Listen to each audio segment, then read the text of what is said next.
Hi Internet! If you're watching our Kill Team 101 playlist in order, you just finished the video discussing the arena format. Well, get ready to unlearn some of that with the Pariah Nexus. This expansion just dropped this month, but was heavily leaked prior. We wanted to wait to put this video together until we had the rules in hand to give it a good read-through first. Pariah Nexus has updated rules for Ultra Close Confines, which is not only relevant to the missions in the book, but also trickles back to the arena format as well.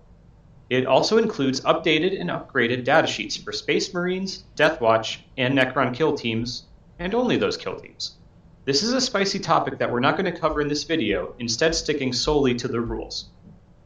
Also, we'll follow the same template as our arena video you may have just watched.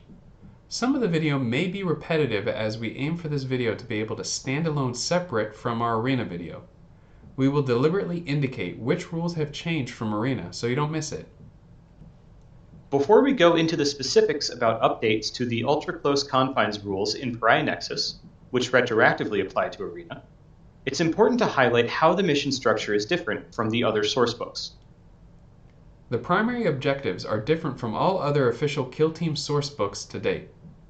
You score 1 victory point for holding an objective, 1 victory point if you hold more objectives than your opponent, and 1 victory point if an opponent's model is taken out of action by any means. It is also important to note that control of a point is no longer decided by the number of models on that point, but rather the combined wound characteristics of models on the objective. So for example, if an Orc Mega Nob, which has 3 wounds, is on the point, with an enemy Necron Flayed one, which has a single wound, then with these new changes the Orc player controls the point. It's important to note that it's the model's wound characteristic that comes into the calculation, not their remaining wounds. So even if the Mega Nob has been flesh wounded, it still counts for 3 as you read the wounds characteristic from its data card. In addition to scoring points from the primary objective, you also have a choice of secondary objectives. Your total score at the end of the game is the number of victory points scored from the primary objective to a maximum of 9, plus the total score of each secondary objective to a maximum of 3 each. These secondary objectives were first introduced to Kill Team in the arena format, and are again here in Pariah Nexus, listed on page 31. It's important to note that some secondary objectives are the same as when they first appeared in arena, some have changed, others removed, and finally a few new ones were added. Each mission will explicitly omit one of the generic secondaries in exchange for a bespoke secondary objective unique to that mission. Each player, at the time of mustering their kill team before the game starts, must secretly select 3 secondary objectives and only reveal them to their opponent once they score a victory point off of them. The board setup is similar to that in arena, with unique pieces often described as 2D terrain. When playing narrative missions, each board has environmental effects that are randomly generated from pages 32 and 33. For matched play, in other words competitive or tournament games, these are not used. The walls on the board are outlined with solid red lines. These indicate infinitely high walls, meaning you cannot move over or through them. This comes into play in many scenarios later on, so keep that fact in the back of your head. The terrain features placed on the board are in precise locations prescribed by the mission you are playing. The set includes barrels, crates, and most importantly, doors. Doors were first introduced in arena, but the way you interact with them now, due to the update in Pariah Nexus, is significantly different. We'll cover this more in a bit. The rules for measuring are unchanged in Pariah Nexus. Measuring between models and measuring aura effects are the same in this new expansion as they were when first introduced in the arena format, but we'll review them again now. In Ultra Close Confines, you cannot measure through walls. These are those solid red lines we referred to earlier. Furthermore, when doors are closed, they act as walls. Anytime you are measuring an aura, movement, or distance between models, you do not measure through the wall, with one exception: measuring to a point on the board, like the objective markers or the secondary objective domination. These exceptions are not explicitly in the book, but have been clarified in recent tournament FAQs and are how we recommend you play. Following suit with measuring, both visibility and obscurity are unchanged with the update to Ultra Close Confines in Pariah Nexus. This is great, as they were honestly a simplification to the visibility and obscurity rules from the open format. To review, the infinitely high walls are integral to this. For visibility, all rules from the core manual still apply, but there is one additional caveat. A final check for visibility takes into consideration these infinitely high walls. You must be able to draw a line that can connect your base to your target space.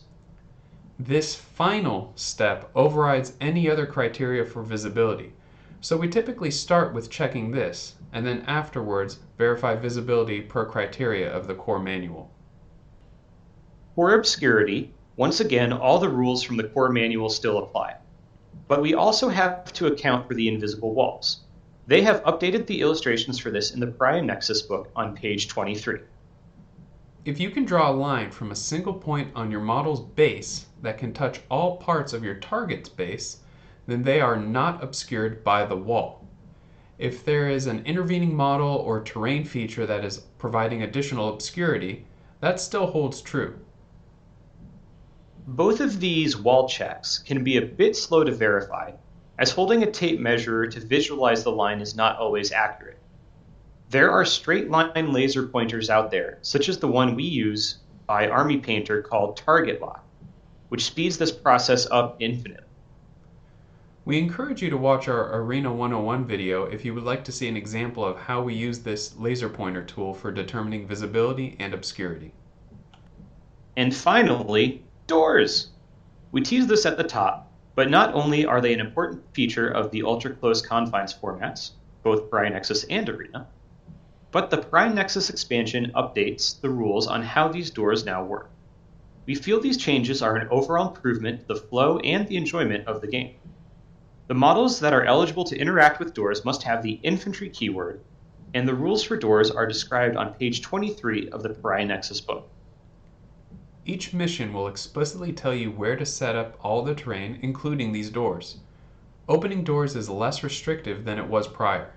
With this Ultra Close Confines update, any model with the infantry keyword that is making a normal move or a fallback move can open a door that it's within 1 inch of. They can continue their move afterwards, unless the act of opening the door puts them within 1 inch of an enemy model. Then they are said to be in combat but have not charged, and their movement is done. The key difference here from the prior iteration of these rules is you can not only continue your movement after the door is open, where previously opening the door ended your movement, but you can now also open said door with a fallback move. A couple technical points to review. If you are moving first in the movement phase and open up a door and end up within 1 inch of an enemy model, the Pariah Nexus rulebook specifically states they are not considered to have charged. This not only means you can use pistols in the shooting phase, but also the second player's model is permitted to fall back in the same battle round. And second, you can only open 1 door per model during a movement. No snaking through multiple doorways getting more than 1 door open with a single model. A few things have been removed about how doors function with the update to Ultra Close Confines in Pariah Nexus. First, you can no longer contest a door from being opened. You used to be able to make a single attempt to block a change in the door's state, but that's completely gone. If you choose to open a door, it just happens. Also, you can no longer close a door except for situations in narrative games. For matched competitive play, once the door is opened, it stays that way. And finally, unless an FAQ or errata comes out that changes this, battlesuits can no longer open doors. In the errata for the Arena book, units with the battlesuit keyword were permitted to operate doors, but the update to the rules in the Pariah Nexus book overrides that errata, and as of this recording, only models with the infantry keyword can operate a door. There are some rules added to Ultra Close Confines that are relevant to both Arena boards and Pariah Nexus boards, which add a great deal of lethality to the game. With respect to shooting, there are 2 rules that increase the DACA. First, is the concentrated radius rule. For any ranged weapon with a random value of shots, such as a flamer with an assault D6 profile, you instead roll an extra die and drop the lowest to determine the number of shots. This also counts for Overwatch. The second rule for shooting is close quarters. Simply put, you no longer suffer a penalty for taking long-range shots and ignore that -1 modifier to your roll. But melee models aren't left out. The rule no escape rewards clever and deliberate positioning. It seems more complicated when you read it, but simply put, if you have pinned your opponent up against a wall, a door, terrain feature, or pitfall hazard, more on that later, you can gain an extra +1 modifier to the injury roll.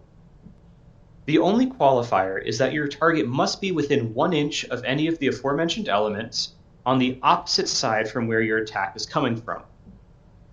You draw an imaginary line from the middle of the attacker's base through the middle of the defender's base, or use the laser line we talked about earlier, and use this to designate the line for measure. This is massive. Aside from stacking flesh wounds on your target, there really is nothing in the game that could allow modifications to the injury roll in the fight phase, as well as nothing to our knowledge that can improve your odds on the injury roll as the attacker.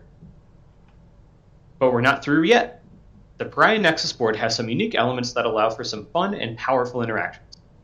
2 are fairly straightforward. 1 is only for narrative missions, which we'll skip for this video as it will already be pretty lengthy. But the final requires a bit of explaining. The first of the 2 straightforward elements are the command nodes. Indicated in each mission, one objective marker will be designated as a command node. Holding this point allows you access to a unique tactic which we'll cover in a bit, but it also nets you a bonus command point on the subsequent round. I can foresee these command nodes being a hot spot in every match. The other straightforward element is the pitfalls, seen here. They are exactly what they sound like, big holes in the ground. Units that have the fly keyword are able to traverse over these pits of despair. And there is also a tactic that we'll cover later that can allow any model to do the same. No model, even those with fly, can end their movement on a pitfall. Spatial Lacerators, seen here, tie into narrative effects that we reference on pages 32 and 33 of the Pariah Nexus rulebook. We'll skip this for now, and for the purposes of matched play, you can effectively ignore them, as they do not block line of sight and do not impair movement. Finally, we get to choke points. On the Pariah Nexus board, there are small circles with a line on them, adjacent to these right angle markers. The circle with a line is considered a firing point, and the shaded right angle is the firing arc.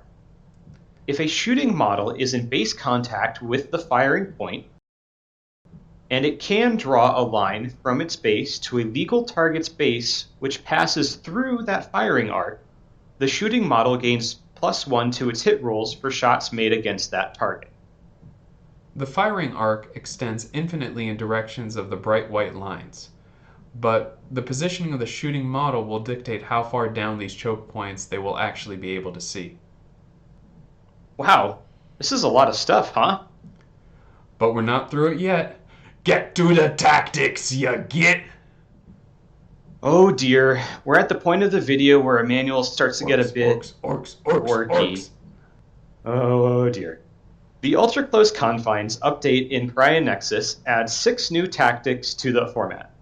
4 of these tactics can be used in Arena, and the remaining 2 are unique to the Pariah Nexus boards in that they interact with the elements we just reviewed. The most complicated original Arena tactic returns, but is changed significantly. This, of course, is point-blank Overwatch. This is, and always has been, a very wordy tactic. It used to be used to allow Overwatch on a model being charged from out of line of sight, and previously was much more complex.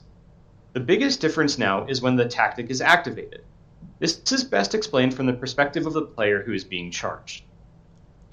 If an enemy model makes a successful charge move against your model, and your model was able to react but did not, you can now react despite being within 1 inch of an enemy model by using this tactic. You cannot retreat, so really the tactic is saying that you can fire your Overwatch.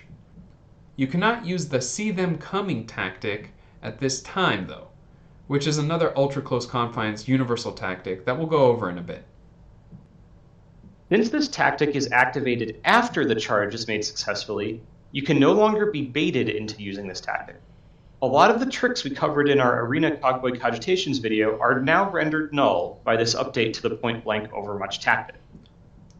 Also, since you activate this tactic once the charge is complete, the defending model no longer can choose to fire Overwatch when it may benefit them. A big example of this was firing Overwatch at a charging model once it's obscured to allow a demolition specialist ability to proc. While this change takes away some tactical prowess from an experienced player, overall this is a good change as it creates more intuitive and fluid interactions. The next tactic is sure footing. For 1 CP, you can designate a single model to roll 2 d6s when making an advance roll and discard one of the die. After that is barge through. Again for 1 CP, this allows you to make a normal move or advance only, but you can move through both friendly and enemy models. However, you cannot finish your move or advance within 1 inch of an enemy model. Following is see them coming, as we referenced before. For 1 CP, you can fire Overwatch at a charging enemy model at 1 less than your base ballistic skill, in addition to any other normal shooting modifiers. The only caveat is that your target cannot have obscurity from you at the start of their charge. Our next tactic is covered doorway. For 1 CP, I'm seeing a trend here. If you ready a model within 8 inches of a doorway, you can get some free shots on any enemies coming through in the movement phase. You can only shoot at the model which opened the doorway though, so a clever opponent can open the door from out of line of sight. Best of all, you do not lose your readied status and can still fire with priority in the shooting phase. The tactic explains some details on how you determine if the shot is legal for use with this tactic, but it's pretty straightforward. The final 2 tactics are unique to the Pariah Nexus boards, as they use board elements in this expansion. First is Access Override.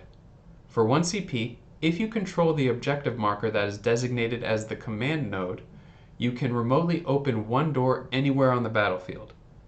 Sounds like a nifty way to get around someone trying to use the covered doorway against you, huh? And last, but certainly not least, is Determined Leap. For 1 CP, you can attempt to make a heroic leap across one of the pitfalls on the board. If you roll a 2 or higher, you make it across. A 2 on the die only lets you traverse 2 inches, so the shortest distance, but a 3 or higher lets you leap up to 3 inches, allowing more flexibility in how exactly you traverse the pitfall. This tactic is used when you first pick a model to move, not after you've started moving. If you roll a 1, nothing bad happens, but you have effectively wasted a CP and cannot make it across that pitfall. You're still able to make any other move. The tactic designates you pick a model to move, not explicitly to normal move, so we would argue that you can advance, charge, fall back, or retreat as well with this tactic. Unless clarified in an FAQ, I check with your opponent or tournament organizer before your game. One final point that's worth saying, that we also mentioned in our Arena 101 video, is that there are no reserves permitted in the Ultra Close Confines formats Arena and Pariah Nexus. This format can also be played alongside Elites and the Commander's expansions. The wording of the deployment rule in Pariah Nexus, which prevents reserves, also prevents models with forward deploying rules from being deployed outside of the deployment zone, which was previously allowed before this update. And that covers the nuts and bolts of Pariah Nexus and the updated rules for Ultra Close Confines included in this book. As we mentioned at the top of the video and alluded to throughout, these updated rules are for Arena as well. In our opinion, these are good changes. We covered the essentials here in the video, but notably omitted the narrative elements in Pariah Nexus. Narrative games are near and dear to our hearts, but all that content would take a video on its own to cover. Maybe we'll just do that. See you then.